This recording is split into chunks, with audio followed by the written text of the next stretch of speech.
сауда жасау бойынша, бұл лимит бойынша, сатып алу позициясын ашу, лонг позициясын ашу дегеніміз, buy limit арқылы сатып алуға.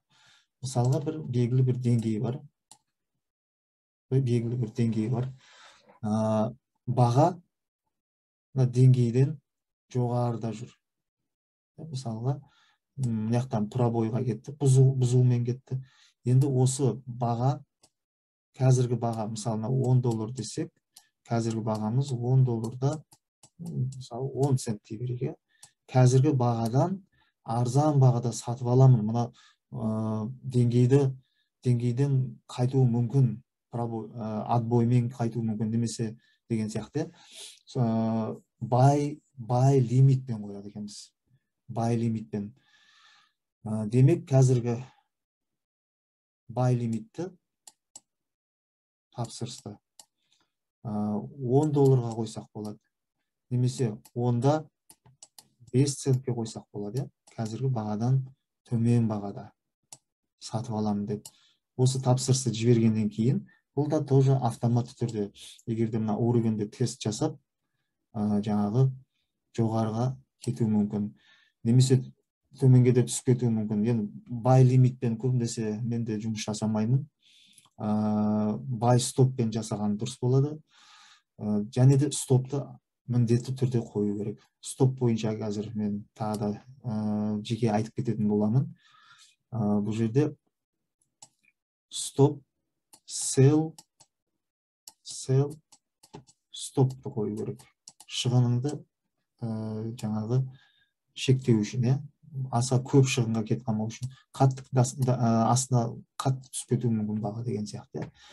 Ал осы сатып алған позициядан шығу үшін бізде sell лимитпен шығамыз. Sell лимитпен шығады. Стоп дегенді әрқашанда жаңағы шығынды шектеу үшін қоямыз. Sell лимитке біз табысты жаңағы табыспен шығу үшін сатып жібереміз деген сияқты. Енді қиындау болуы мүмкін түсінуге, оны келе-келе жаңағы өзі платформада жұмыс жасағанда үйреніп кетесіздер. Келесі кезекте шортқа байланысты сату позициясын ашу sell лимитпен. Бұл да дәл жаңағы buy лимитке сияқты, бірақ ол керісінше. Мысалға, баға астынан келуі мүмкін, немесе жоғары жақтан келуі мүмкін, немесе астынан да келуі мүмкін.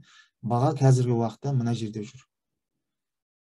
$10 мысалға, және де қазіргі бағамыз 9-да 90 цент дейік. Қазіргі бағадан мен қымбаттау сатамын дейтін болсақ, біз сол демек sell лимит заявкасын береді екенбіз.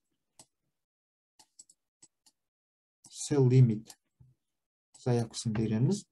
Демек $10 қойсақ болады. Немесе $10-да 95 цент. Қазіргі бағадан қымбаттау сатып жіберуге. Әрине шортта қымбат сатып жіберіп, арзан сатып алу керек. Демек, бұл жерде де тоже сіздің жорамалыңыз бойынша белгілі бір деңгейде сатып жібергің келсе, ол кезде уже buy лимитпен қоясыз. Сатып алуға байланысты, сатып алу керек, сол шорттан шығу үшін, шорт позициясынан шығу үшін сіз бірінші сатып жібересіз, брокерден қарыз алып, қымбат бағада. Баға түскеннен кейін сатып алып брокерге қайтарасыз. Стоп міндетті түрде. Buy стоп болады бұл жерде уже. Сіз шортқа кіргеннен кейін сіз sell мен кірдіңіз ғой, ал шығу үшін buy мен шығу керек позициядан деген сияқты. Стоп шығынды шектеу үшін. Техникалық стоп қойылады, келесі бардың жоғары жағына қойылады. Ол келуі мүмкін, бетіп келіп, барып, қайтуы да мүмкін да. Сол себепті техникалық стоп өте жақсы көмектеседі. sell limit бойынша мінекей осындай.